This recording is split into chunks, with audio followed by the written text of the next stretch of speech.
Hello, friends. How are you? Thank you for having me back in your homes. And today we're having a very interesting lesson, and it's about Memorial Day. So, what do you know about Memorial Day? Why do we celebrate Memorial Day? But before we begin doing our research on Memorial Day, I want you to think. When you think about the military, what are you thinking about? The military.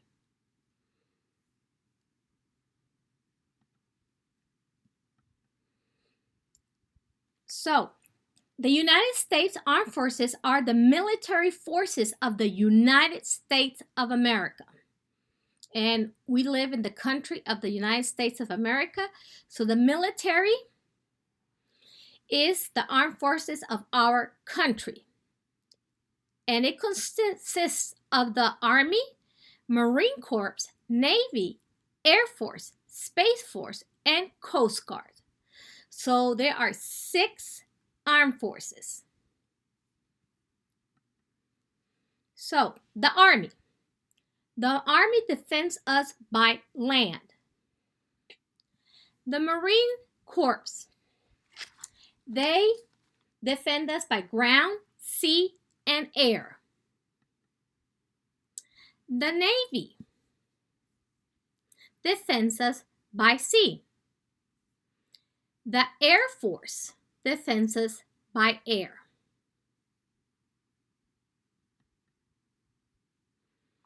Now look at these pictures here. What do you see?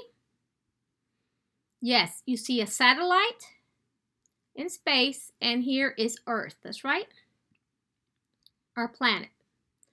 And here it says U.S. Space Force, and we see the people who work in the Air Force, and we can see that they are looking at a screen here. So, have you ever heard about the Space Force? Do you know what the Space Force is? Well, I didn't know what it was until recently. Why? Because the Air Force is a new branch of the Armed Forces. It was established on December 20th, December 20, 2019. So it just recently, it was formed. It was back in December of last year. So why did they form it? Well, it protects the United States and allied interests in space through satellites. So it's protecting us by space. And the 6th Armed Force is the Coast Guard. And you can see here's the coast of the United States. So it's defending our coast, so nobody comes and invades us. And they're guarding it here. They're looking to see what's going on.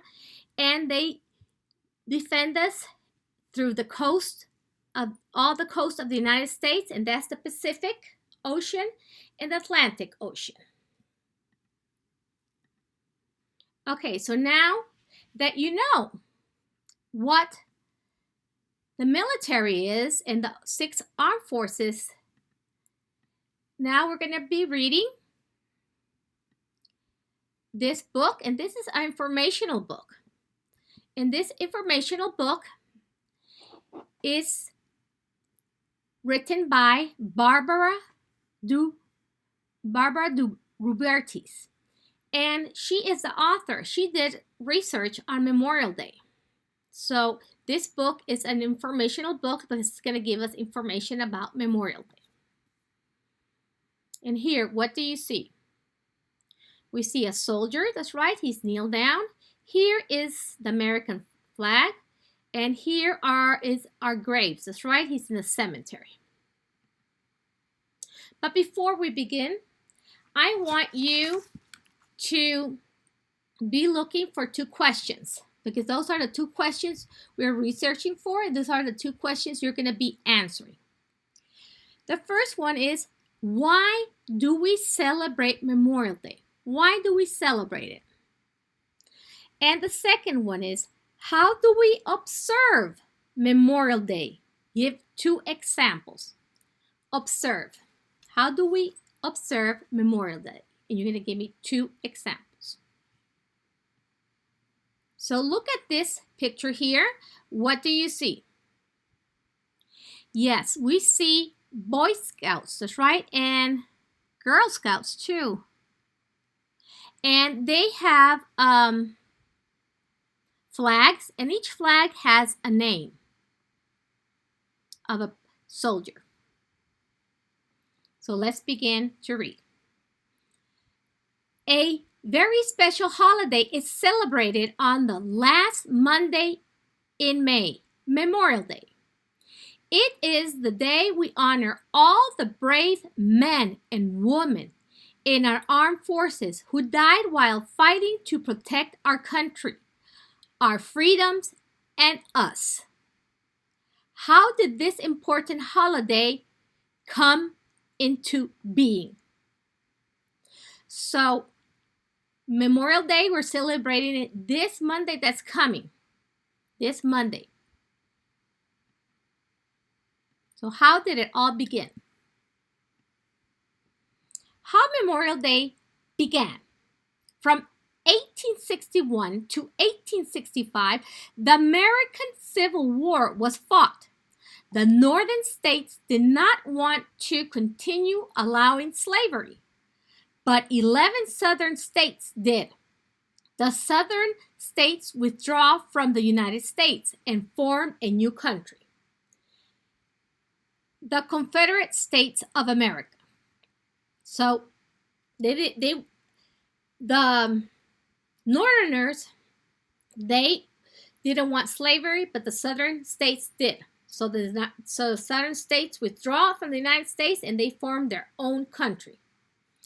President Abraham Lincoln refused to recognize this new country. So the North Union soldiers and the South Confederate soldiers went to war. When the war ended, the United States was united again, and slavery would soon be ended. But over 500,000 soldiers had died fighting on the two sides of the war. Far more soldiers than have died in any other American war. The whole country grieved. And we can see here in this picture here, this illustration, we see the woman, this woman, and she's grieving in this tomb here, this grave, and we also see these two men here.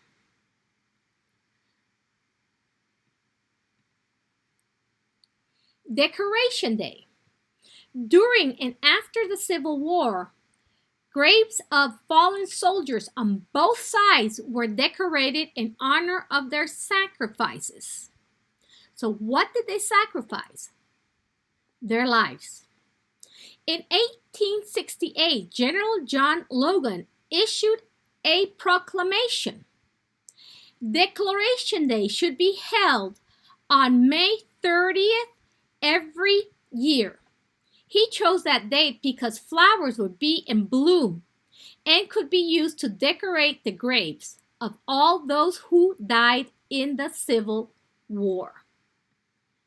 And we're not going to read everything. We're just going to read some parts that I want you to learn about. Decoration Day changes to Memorial Day. A Decoration Day gradually became known as Memorial Day, a name first used in 1882. So it's not called Decoration Day, it changes to Memorial Day. After the end of the First World War in 1918, the holiday also changed from honoring only those who died in the Civil War. It now honored members of the military who died in any American war. So what do you see over here? We see some Boy Scouts, and they are putting some flags, American flags. So let's see what's going on. In 1948, members of the Army's 3rd Infantry began a flags-in tradition at Arlington National Cemetery. Just before Memorial Day, they placed flags on the graves of all the service members buried there.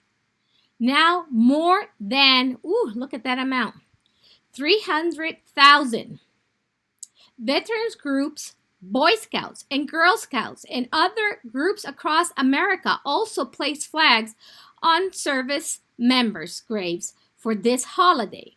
Memorial Day became the official name of the holiday in 1967. In my neighborhood, they also put flags on the lawns, or they will raise a flag to celebrate it, to remember. National Holiday Act of 1971. In 1971, Congress moved Memorial Day from May 30th to the last Monday in May. So next Monday is the last Monday in May. Many people feel this change led to reviewing the new 3-day weekend as the unofficial beginning of summer. So people often celebrate with picnics and camping trips, swimming pools open, stores hold Memorial Day sales. With so much going on, people sometimes forget the real reason for the holiday. The National Moment of Remembrance. In 2000, Congress passed a resolution to help restore the true meaning of Memorial Day. And what is the true meaning of Memorial Day? Do you remember? The National Moment of Remembrance. So this is the National Moment of Remembrance. Invite all Americans to stop for a moment of silence at exactly 3 p.m. local time. So at 3 p.m. in the afternoon on Memorial Day. During this moment of silence, we are asked to remember all those who died defending our country's freedom. Our country's freedoms. This is one way we can put the memorial back in Memorial Day. Okay, so we can remember at least 1 minute of the day or two, you stop to remember why we're celebrating it. Because if these men and women have not given our lives, we won't be celebrating. That's right, they gave our lives so we can have all the freedoms we have. Poppies. So I want you to look over here, and these are poppy flowers. And look at these women. They're wearing poppy flowers. A Canadian soldier in the First World War was inspired to write the poem In Flounders Fields when he saw bright red poppies blooming on the graves of the soldiers buried there. After reading this poem, an American teacher named Miona Michael decided to wear a poppy on Memorial Day to honor those who had died in the war. She sold poppies to her friends and gave the money to help veterans. Soon afterwards, both the American Legion and the Veterans Foreign Wars began to give away poppies made by disabled veterans. Donations from people receiving the poppies were given to the veterans in need of help. So I go to Sam's Club, and there's always a veteran outside selling the poppies, and they're handmade. It's like a craft they made, and I always buy one and put it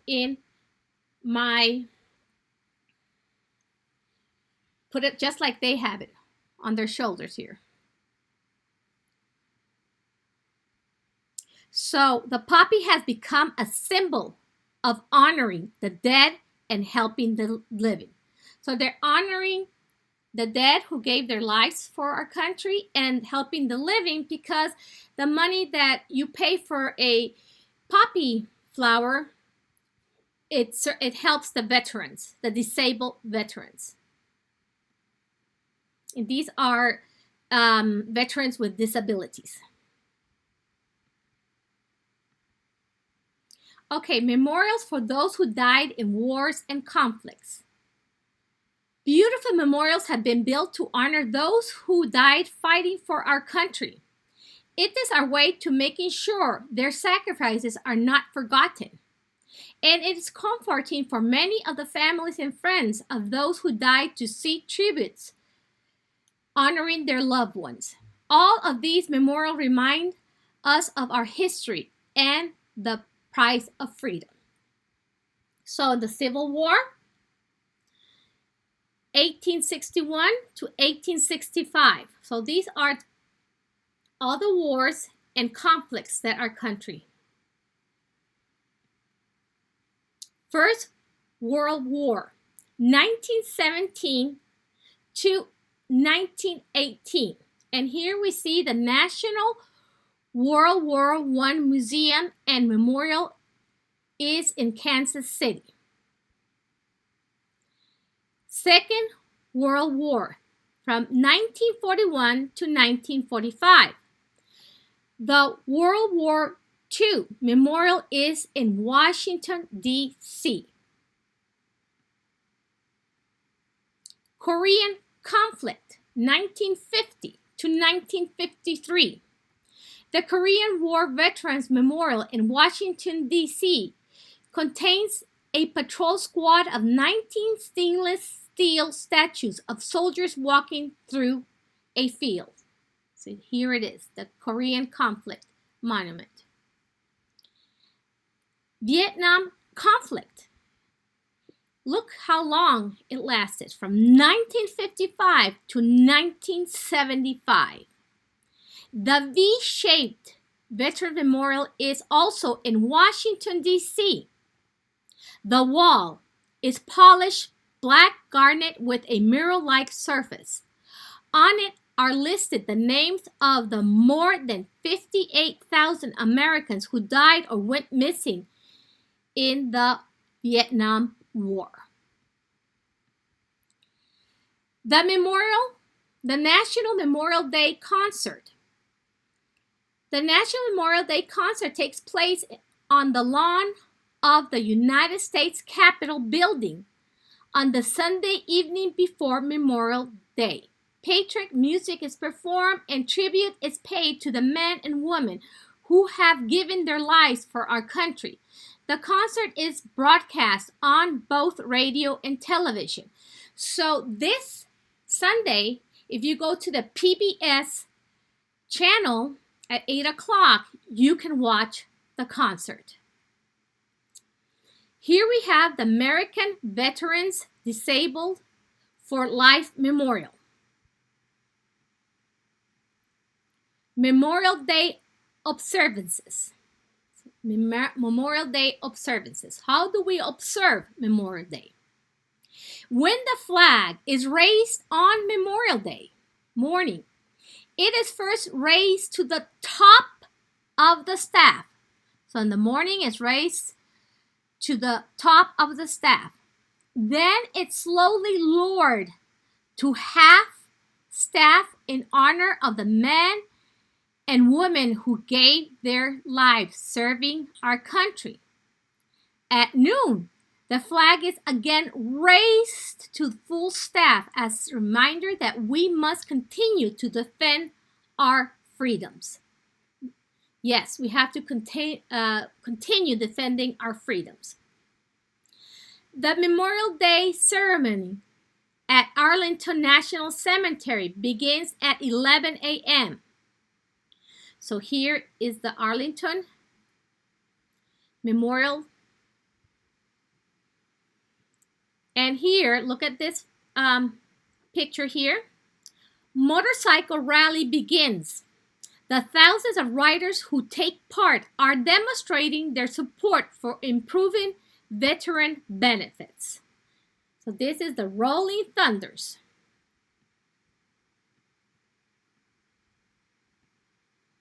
The National Memorial Day Parade begins at 2 p.m. in Washington, D.C. In addition to being televised, it is broadcast live to our troops stations around the world. It includes service members and veteran service clubs, marching bands, floats, celebrities, and more. It is the largest Memorial Day event in the nation.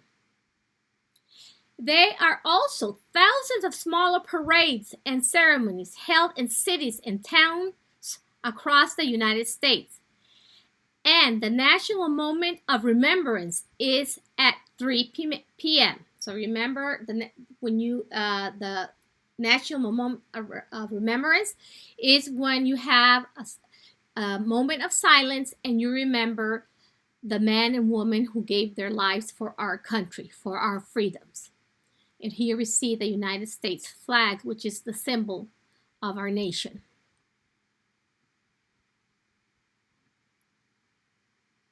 Okay, so I want you to look at this picture over here. And here we can see the children. There's 4 children and they're carrying flags. That's right. On Memorial Day, we think about the more than 1 million men and women who died defending our country, our freedoms, and us. We feel deeply grateful to every one of them. Many of us have family members who died defending America and its ideals. On Memorial Day, we can share stories about them. We can look at photographs or letters or personal items they left behind. And we can try to imagine how much they love our country. So much that they were willing to die protecting it. Now I want you to look over here and it says, freedom is not free. So what do you think freedom is not free means? Well, what it means is that our freedom was not just given to us simply. That's right. Men and women died for our freedom, and that's a high cost for freedom, isn't it? All the men and women who died in all through the wars of our history of the United States, they gave their lives. That's right. So remember, freedom is not free. Well, thank you, and I'll see you next week. Take care. Bye, friends. Love you and miss you.